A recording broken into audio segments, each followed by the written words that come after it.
உன் நாள் 35 கவன சிந்தனைகள். உன் ஆவிக்குரிய வரங்களை எவ்வாறு செயல்படுத்துவது என்று பார்த்து கொண்டிருக்கிறோம். உன் ஆவியை, உனக்குள்ள இருக்கிற உன்னுடைய ஆவியை, உன்னுடைய சொந்த ஆவியை பலப்படுத்துவது, உனக்கு ஆவிக்குரிய வரங்களை பலப்படுத்துவதாகும். என் ஆவியை பலப்படுத்துவது எதுவோ, அது என் ஆவிக்குரிய வரங்களையும் பலப்படுத்துகிறது நிச்சயமாகவே. எனவே வசனத்தை இன்னுமாய் தியானிப்பது, ஜெபத்தில நேரத்தை செலவழிப்பது, உபவாசம், ஆராதனை, அந்நிய பாஷைகளை பேசுவது நிச்சயமாக இவை அனைத்தும் உனக்குள்ள இருக்கிற ஆவிக்குரிய வரத்தை பலப்படுத்தும். எனவே நம்மை நாமே அர்ப்பணிக்க வேண்டிய விஷயங்கள், ஜெபம், வசனத்தை தியானம், இவைகளெல்லாம் உன்னுடைய ஆவிக்குரிய வரத்துல உனக்கு பலத்தை தரும்.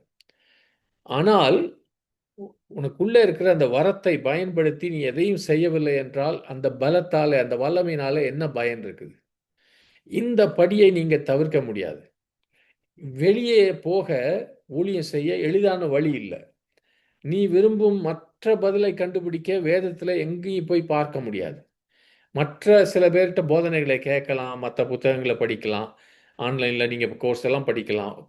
முதல் படி, 2வது படி, 3வது படி, 4வது படி என்று எப்படி தீர்க்க தரிசனம் சொல்லுவது, எப்படி ஆவிகளை, அசுத்தாவிகளை துரத்துவதெல்லாம் சொல்லிக் கொடுக்கலாம். ஆனால் உண்மை என்னவென்றால், நீ உன்னுடைய முதல் படியை எடுக்கவில்லை என்றால், இதிலிருந்து ஒரு பிரயோஜனம் இல்ல. நீ விசுவாசத்திலே அடி எடுத்து வைக்க வேண்டும். உன் ஆவிக்குரிய வரத்தை ஆமாம். செயல்படுத்த விரும்புகிறாயா? நீ அதை அ அ அனல் மூட்டி எழுப்ப விரும்புகிறாயா? தூண்டிவிட விரும்புகிறாயா? நீ அதை பயன்படுத்த வேண்டும். இது மிக ஒரு எளிமையான காரியம். நீ வரத்தை பயன்படுத்த வேண்டும். அப்ப நீங்க கேட்கலாம், எனக்கு ஆவிக்குரிய வரம் இருக்கிறது என்று எனக்கு எப்படி தெரியும்? தெரிந்து கொள்ள ஒரே ஒரு வழிதான். அது பரிசுத்த ஆவியானவர் மூலம் தான் நீங்க தெரிந்து கொள்ள முடியும். பரிசுத்த ஆவியானவர் உனக்கு ஒரு வரத்தை கொடுத்திருக்கிறார் என்று நீ நம்பும்போது, அவர் உன்னிடத்தில பேசும்போது, அதை நீ உன்னுடைய ஆவியில நீ அறிந்திருக்கும்போது, நீ வெளியே வந்து அதை பயன்படுத்த ஆரம்பிக்கணும். ஒருவேளை சில சமயங்கள்ல உன்னிடத்தில வரம் இருப்பதை நீ அறிவாய். ஆனால் அதை பயன்படுத்துவதற்கான உன்னுடைய திறமையை நீ சந்தேகிக்கிறாய். அதையும் கடக்க ஒரே ஒரு வழி இருக்கிறது. நீ வெளிய வந்து அத பயன்படுத்தணும். அதேதான் வழி. வேற எந்த படிகளும் இல்ல. வெளிய வந்து பரிசுத்த ஆவியானவர் உனக்கு கொடுத்ததை பயன்படுத்து. ஆமாம். விசுவாசத்திலே இந்த காரியங்களை செய். உன் விசுவாசத்தினாலே அதை செயல்படுத்துவது இப்போதும் நெறைய பேர் ஒரு சில விஷயங்களை செய்ய கொஞ்சம் பயப்படுகிறார்கள். ஆனால் உன் விசுவாசம் அங்கு தான் செயல்பட வேண்டும் என்பதை நீங்க உணரல. ஏன்னா விசுவாசம் உனக்குள்ள வரும்போது, நீ வெளியே சென்று இந்த காரியங்களை செய்ய ஆரம்பிப்பாய்.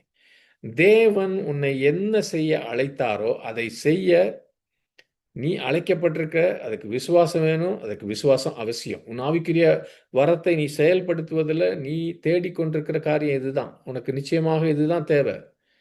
சிலர் நான் சொல்லுகிற பதில்ல ஏமாற்றம் அடையலாம்.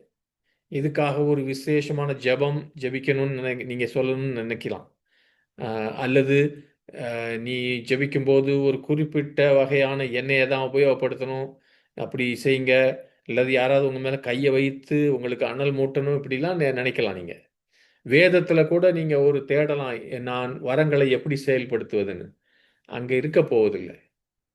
ஏன்னா, உன் ஆன்மீக வரத்தை நீ பயன்படுத்த விரும்புகிறாயா? நீ அதை செயல்படுத்த விரும்புகிறாயா? கம் அவுட் வெளிய வா. அவ்வளவுதான். வேற எந்த திறவுகோலும் இல்ல. வேற படி இல்ல. வேற வழி இல்ல. நீ விசுவாசத்திலே வெளியே சென்று உபயோகப்படுத்த ஆரம்பி. Praise the Lord.